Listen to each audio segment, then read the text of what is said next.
Ladies and gentlemen, we are back for another episode of 6 for 6. Yes, we finally reached it to episode 30 of.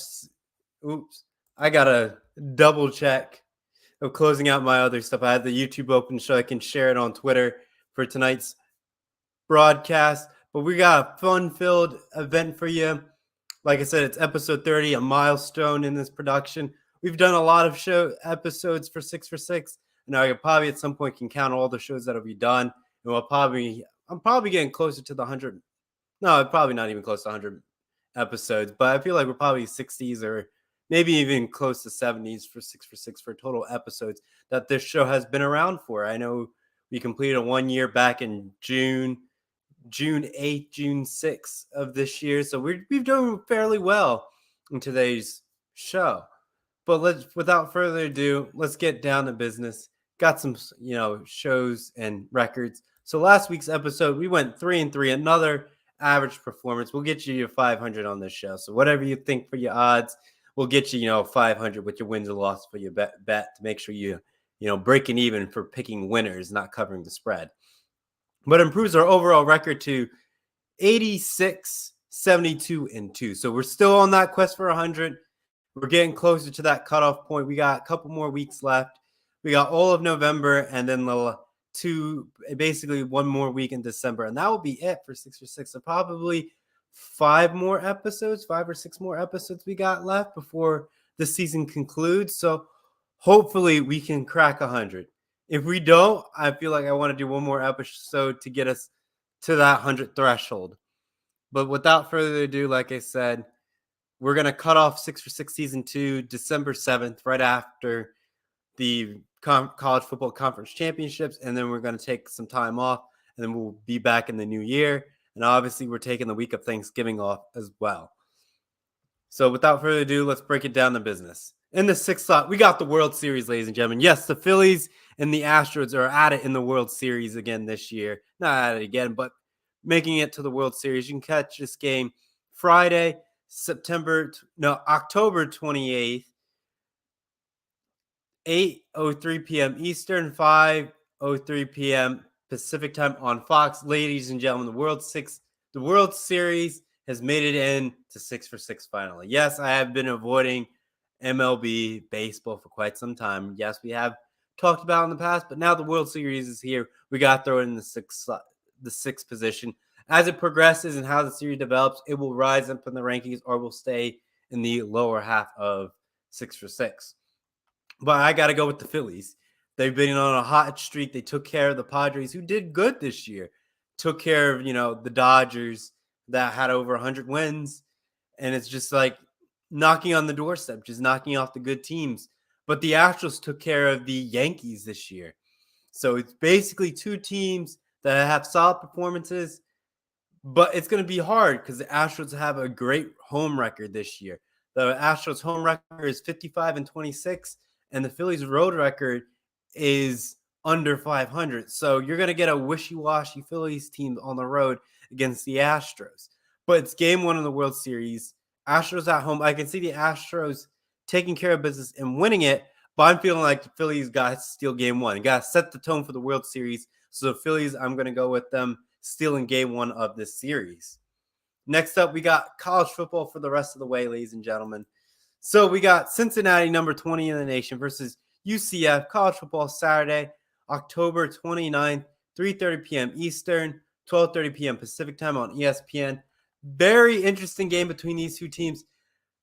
UCF has been dominating teams this year. Dropped 70 on Temple, destroyed SMU, only allowed SMU to get 19. Took care of Georgia Tech, 27-10, and took care of FAU, Florida Atlantic, And in a 40-14 matchup, Cincinnati's been playing close. They play SMU close. They play USF close. They play Tulsa close. They play Indiana, destroyed Indiana, and took care of Miami, Ohio. Cincinnati hasn't been dominating teams like UCF is. This is why it's a great matchup. Yes, UCF is at home. I could see UCF winning it.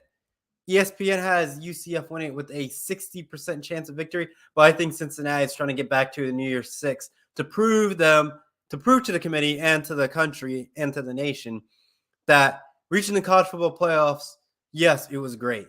But them winning a New Year's Six, saying, yes, we can hang in there. We can compete against these Power 5 schools. That's what these Group of 5 schools need to do. Take care of their New Year's Six and pull up upsets in these New Year's Sixes, which will continue the argument of expanding the college football playoff bracket and trying to get more Group of 5 teams in and trying to rework the rankings. So Cincinnati going, with one loss all the way to, conference championship weekend and getting a New Year's Six bid and winning the New Year's Six bid justifies the playoff expansion for years to come. So that's where it's going with, and that's why we're having Cincinnati to win it to justify the playoff expansion and having more teams put in, even though we all have some discrepancies behind it. Having Cincinnati doing that and winning in the New Year's Six later down the line definitely helps. But beating UCF here is the keystone in doing that there. Like I said, you can catch this game Saturday, October 29th, 3:30 p.m. Eastern, 12:30 p.m. Pacific time on ESPN. Next up, we got some ACC action. North Carolina, number 21 in the nation, versus Pitt. College football Saturday, October 29th, 8 p.m. Eastern, 5 p.m. Pacific time on the ACC network. Like I said, Pitt has been struggling this year, 4-3. North Carolina 6-1. Solid performance of North Carolina this year. Only loss so far is to Notre Dame. Besides that, they've been doing fairly well against opponents, but pulling off nail biters. Like they beat Duke by 3, beat Miami by 3, destroyed Virginia Tech, and stuff like that. But if you look at Pitt, they lose to Louisville. They took care of Virginia Tech. They lose to Georgia Tech. So it's just like this Pitt team is not very confident. They've been great at home, but on the road they don't fare too well. So that's why I'm giving North Carolina the edge in this one, since Pitt does not have a great road record this year. And that's why I'm feeling the edge of North Carolina winning it. You can catch this game October 29th, 8 p.m. Eastern, 5 p.m. Pacific time on the ACC network. Next up, we got the number 3 slot. Ole Miss, number 15th in the nation, versus Texas A&M. College football Saturday, October 29th, 7:30 p.m. Eastern, 4:30 p.m. Pacific time on the SEC network. Ladies and gentlemen, you can say, Trevor, why are you picking A&M to win this game? The reason why I'm picking A&M to win this game is it's their homestand. Yes, the last 3 games that they lost to have been losses. They lost to South Carolina, Alabama, and Mississippi State. But if you look at their winning for at home, they took care of Arkansas and Miami. Close fashions. They've been close in a lot of their contests. So I wouldn't be surprised them playing Ole Miss close as well. But since A&M has been home and having a great homestand, I'm feeling the edge in this and pulling up the upset against Ole Miss. Even though Ole Miss has a 7-1 record, A&M haven't seen A&M really go 0-4, on a 4-game losing streak. I haven't really seen that much lately of A&M. Yes, maybe they have done it, but I don't think they're going to lose at home in this scenario. And that's why I'm feeling the edge of A&M pulling up the upset against Ole Miss. Next up, we got Kentucky, number 19 in the nation, versus Tennessee, number 3 in the nation, ladies and gentlemen. October 29th, 7 p.m. Eastern, 4 p.m. Pacific time on ESPN. Tennessee is hot, ladies and gentlemen. I got to keep riding out with this Tennessee Volunteers this year, trying to make their destiny for the college football playoffs. Next week is going to be Georgia. So this is another battle-tested game against, another ranked opponent. If you're just looking at all the ranked opponents that Tennessee has faced, it's a very solid resume. And if they're a one-loss team, they're like the first team out because they just played so many ranked opponents. And by how those teams are going to finish, You can't leave them out. They're definitely a number 5 team if with the one loss. So trying to get in on their whole conversation. They are the team that would be first left out, in my opinion. They probably would jump Alabama, and Alabama would be 6. But if Alabama wins the SEC title game, you have Alabama, Georgia, and Tennessee all fighting in that, playoff 1, 2, 3. Could we see 3 SEC teams thrown into the college football playoff? Maybe. Is it going to be unheard of? Yes. Can it be done? Depending on how the committee feels, probably. But it's just a lot of up in the air. Next week, we'll kind of put the scenario in motion. If Tennessee goes undefeated, Georgia's out because they're going to be a team without a conference championship. But if Georgia wins, Tennessee took care of Alabama. Then that's when the debate starts. And if Alabama doesn't win it, Tennessee slips in as the 4 without a conference championship. But if TCU goes undefeated, TCU fills in the 4 slot. But if TCU has a 1 loss, the debate is going to be open season. It's going to be so much dramatic and drama getting to that conference championship weekend. And after the dust settles, the committee is hard at work. And I need Tennessee in this scenario to win it, to keep this journey alive for them to reach the college football playoffs. And having another SEC team reach the college football playoffs and maybe another shot at a national title. And if you look at the college football playoff era, there's been more SEC teams reaching the college football playoffs compared to the other conferences. Sure, you can say, oh, they have all the ranks and all that stuff, and you have the SEC bias.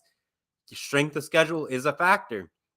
Now, if the other teams stop knocking each other out and getting more teams up in the college football rankings, it'll help if you don't lose the teams that are non-ranked. But I'm here nor there to debate about how the rankings are situated there. That's for another show with, some friends, and we start to analyze college football, the pros and cons and all that stuff with rankings and all that stuff. That's more towards December when we get on a show and mapping that out. But to keep this program moving, I got Tennessee pulling this one out, ladies and gentlemen. You can catch this game October 29th, 7 p.m. Eastern, 4 p.m. Pacific time on ESPN. And like I said, ladies and gentlemen, Tennessee versus Kentucky. Going to be a classic matchup, but I have Tennessee winning it. And ladies and gentlemen, without further ado, the game of the week, the Ohio State Buckeyes take care of Penn State. I have them winning at number 2, Buckeyes versus Penn State, number 13 in the nation, college football. Saturday, October 29, 12 p.m. Eastern, 9 a.m. Pacific time on Fox. 9 a.m. Pacific time on Fox, ladies and gentlemen. The Buckeyes storm into Happy Valley, taking care of the Nittany Lions, continue their destiny to dominate the Big Ten for their rivalry game later at the end of the year against the team up north in a great classic fashion. But Penn State needs to keep their college football playoff hopes alive, and a shot at the Big Ten title. Knocking off Ohio State helps them in that trajectory. But if they shall lose, their dreams of the Big Ten title game have been dashed, and it's another 10-2 season for this Nittany Lions team. Can Penn State bounce back and do some miracles and cause some pandemonium being them at home? Certainly, but it's not a night game. Penn State thrives in night games. Why are you playing the number 2 team in the nation at noon? I understand Fox likes noon kickoff. Big noon, but this is prime time. This is like a 7:30 kickoff or 7 o'clock p.m. kickoff. That's what this game always been when I witnessed it. Or 3:30 kickoff. It's never really been a noon kickoff. This is a first for me for quite some time and quite a while, because these two teams have been ranked in the top 10. So Penn State, outside of the top 10 this year, but some years they are unranked. But it's always a matchup that's always a night game or a dusk to night type of scenario. But I had to keep, like I said, bringing this program to a close. I had the Ohio State Buckeyes taking care of business, beating Penn State. You can catch this game Saturday, October 29th, noon Eastern, 9 a.m. Pacific time on Fox. Let me do a quick recap and we'll get you on out of here. Enjoy your evenings and all the sporting events that are happening this week. Without further ado, let's do a quick recap. So number 6, we got the World Series. I got the Phillies beating the Astros Friday, October 28th, 8:03 p.m. Eastern, 5:03 p.m. Pacific time on Fox. Next up, we got number 20 in the nation, Cincinnati versus UCF college football Saturday, October 29th, 3:30 p.m. Eastern, 12:30 p.m. Pacific time on ESPN. Next up, we got Pitt versus number 21 North Carolina. College football Saturday, October 29th, 8 p.m. Eastern, 5 p.m. Pacific time on the ACC network, and I have North Carolina winning it. Next up, we have number 15 Ole Miss versus Texas A&M. College football Saturday, October 29th, 7:30 p.m. Eastern, 4:30 p.m. Pacific time on the SEC network, and I have Texas A&M winning this one. Next up, we have number 19 Kentucky versus number 3 Tennessee. College football Saturday, October 29th, 7 p.m. Eastern, 4 p.m. Pacific time on ESPN, and I have Tennessee winning it. And like I said, the game of the week, ladies and gentlemen, the Ohio State Buckeyes, number 2 in the nation, versus Penn State, number 13 in the nation. College football Saturday, October 29th, 12 p.m. Eastern, 9 a.m. Pacific time on Fox, and I have the Ohio State Buckeyes winning it. And like I said, quick recap, our record last episode is 3-3, another one. Hopefully we can have another record inching us closer to that 100-win milestone. And with our, record, we are 86-72 and 4. Hopefully we get 4 wins to put us at 90 and, 2 losses. So we are just maybe 2 more weeks away from cracking 100 and getting that in our history books for this program for 6 for 6. So definitely a lot of milestones here and there. But thank you so much for tuning in, and have a great, fantastic week, and enjoy all the sporting events for this week. And as well as the World Series, NBA, and college football in the NFL. Thank you so much, and that will be it for tonight's program. So long for now. Bye-bye.